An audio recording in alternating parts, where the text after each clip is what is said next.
हमारा युद्ध शारीरिक नहीं है, हमारा युद्ध आत्मिक है, हमारा युद्ध केवल इंसानी चीजों पे नहीं है।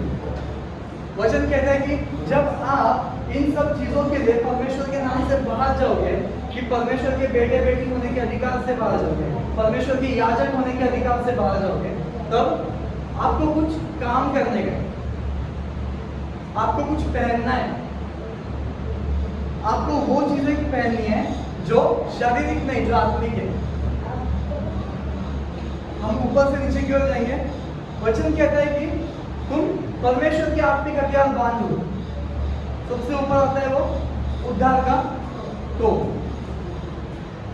धार्मिकता की झिलम, बेल्ट, कटी बोलते हैं, belt of righteousness, sorry belt of truth. Righteousness का ये, हाँ कटी बन, कमर, झिलम हो गया, बोल दिया, ध्यान दो। हाँ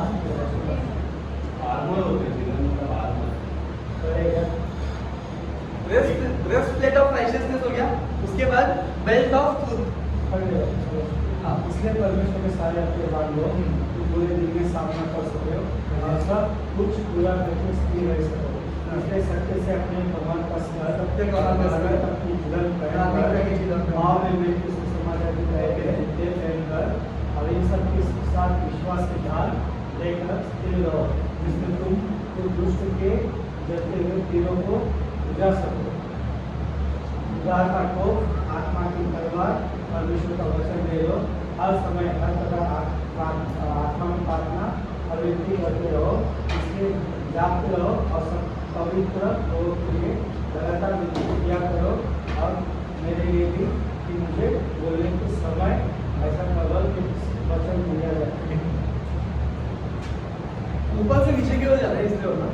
पहला बोलते हैं हेलमेट ऑफ सैल्वेशन। हेलमेट जो होता है हम गाड़ी में लेते हैं, हेलमेट ऑफ सैल्वेशन, उद्धार का टोप, ब्रेस्टप्लेट ऑफ राइचियसनेस यानी धार्मिकता की झिलम, कटी को यानी कमर को किससे कसो, सत्य से कसो। फिर पैर में नेल के सुसमाचार के जूते पहनकर, ठीक है, विश्वास की ढाल लेकर और परमेश्वर का वचन की तलवार लेकर, जो परमेश्वर का वचन है। अभी हम डीपली पढ़ेंगे। मैं बोला ये सब दिया तो है, लेकिन इसका मतलब क्या है? तो मुझे कुछ ऐसी चीजें मिली जो शायद आपके पास हो, शायद ना हो। ठीक है, जब हम ये उद्धार का टोप पहनकर बाहर जाएंगे ना, पहली बात तो आप बाहर जाते हैं, मैं कलीसिया से बाहर निकल के जगत में जा रहा हूँ जहाँ पे अंधेरा है। मैं कलीसिया से निकल के अंधेरे की जगह पे जा रहा हूँ, और मुझे ये भी मालूम है कि जो दुष्ट आपको जो प्रधानता है ना, वो लोग हमले करते हैं। क्यों हमले करते हैं? इसीलिए दिया ना, इसीलिए औजार दिया, इसलिए सब जीवन ढाल दिए। ध्यान दीजिए, ब्लैक बोर्ड पे नहीं, टीचर रूम में नहीं, ब्लैक बोर्ड पे इतना नहीं। तो जब आप जाओगे तब अवश्य है कि वो लोग हार जाए, अवश्य कि यीशु के नाम पे वो गिर जाए, यीशु के नाम पे वो चीखते चिल्लाते बाहर हो जाए, शांति से निकल जाए, जो कुछ है। लेकिन वो लोग वापस आने का कोशिश करें। मालूम है कैसा? अभी मैं सब जंग जीत के आ गया, सब मैंने बहुत बड़ा बड़ा काम कर दिया और घर में आ गया, मैं सो रहा हूँ। हाँ, जो भी प्रार्थना करके सो रहा हूँ। ठीक है, बहुत सी चीजें करके मैं घर पे आके रेस्ट कर रहा हूँ, मैं मेरा पर्सनल टाइम में हूँ। तब अचानक से ख्याल आएगा, सच में तू पवित्र है? सच में तू काबिल है? याद आ रहा है कुछ पहले की बातें? फिर अचानक से कुछ गाना आ जाएगा दिमाग, बहुत साल पहले का गाना, फिर गाने से जुड़ा हुआ व्यक्ति आ जाएगा, फिर सब बहुत सी चीजें आ जाएंगी। ला ला ला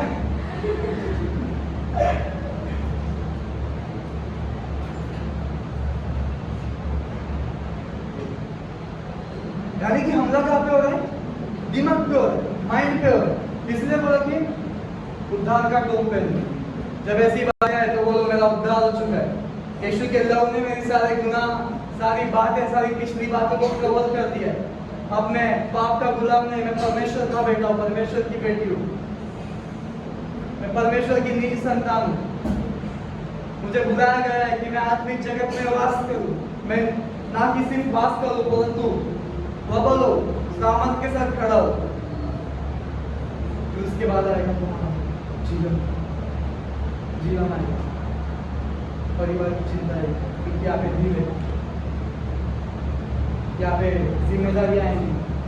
अरे सेवा तो करने का बराबर है, संडे को चर्च जाने का, लेकिन सैलरी घर कैसा चलेगा? अनेक बातें, अनेक चीजें, अरे घर से अभी भी बाकी है, तो कुछ लिखा नहीं है, कुछ नहीं। इतना इमोशनली, यहाँ पे इमोशनली गेम खेलेगा, यहाँ पे इमोशनली गेम खेलेगा। अरे इतना वचन करने के बाद भी सुधार नहीं है। अरे खेलते खेलते अभी भी गाली क्यों कर रहा है? अरे देखो नहीं बोल रहा बात, वो तो अभी अपन लोग खेलता अभी भी कंट्रोल नहीं है मुझ पे, अभी भी क्या बोलते हैं, आत्मा ज्यादा स्ट्रॉन्ग नहीं है, अभी भी तू 10 बार गिरता है दिन में।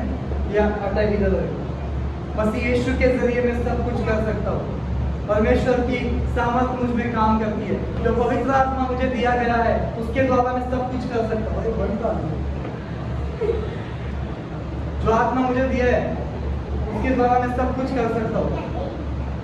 परमेश्वर प्रभु यीशु ने इसीलिए पवित्र आत्मा भेजा कि मैं वो बातें जो मैं खुद से नहीं कर सकता वो करना सीखूं। उसके बाद आता है बेल्ट ऑफ कटी। अभी जब मैंने कल कटी सर्च किया, ये होता क्या है, लॉइंस बोलते हैं। तो ये जो है ना, जो लड़ने वाले रहते हैं ना, वो यहाँ पे बांधते हैं, उनका लंबा सा कुर्ता रहता है, वो यहाँ पे बांधते हैं कि वो लोग का ऐसा छूट ना जाए। और ये बहुत बड़ा रेवोल्यूशन है।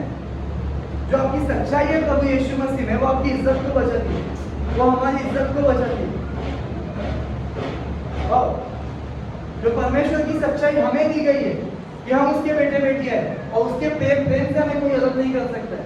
उसके ना जीवन, ना मृत्यु, ना नरक के दूत, ना स्वर्ग के दूत, ना ऊंचाई, ना गहराई, ना प्रधानता है, ना प्रभुता है, हमें कोई परमेश्वर के प्रेम से अलग नहीं कर सकती। ये हमारी सच्चाई है। हम वो सच्चाई में जीना हमें सीखना पड़ेगा। वचन की सामर्थ हमें कार्य करने के लिए अलाउ करना पड़ेगा। इसलिए बोला सत्य से अपने पिटी को कस लो, क्योंकि तुम्हारी इज्जत ना जाए, हमारी इज्जत ना जाए। अगर हम खुद में ही खुद की आइडेंटिटी खो दे देंगे तो हम जगत में अनेक लोगों को देखते हैं जो लड़का होकर खुद को लड़कियां बोलते हैं। ये दुष्ट आत्मा का हमला है। सदोम और अमोरा के लोग भी इसी का दस्ते, वो लोग अपनी पहचान को भूल गए।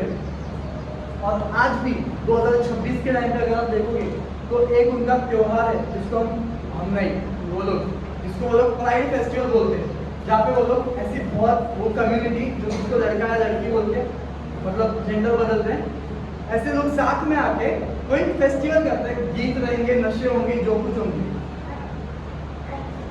आप जानते हो इजराइल में सदोम और अमोरा से 17 किलोमीटर दूर पे आज वो फेस्टिवल होगा।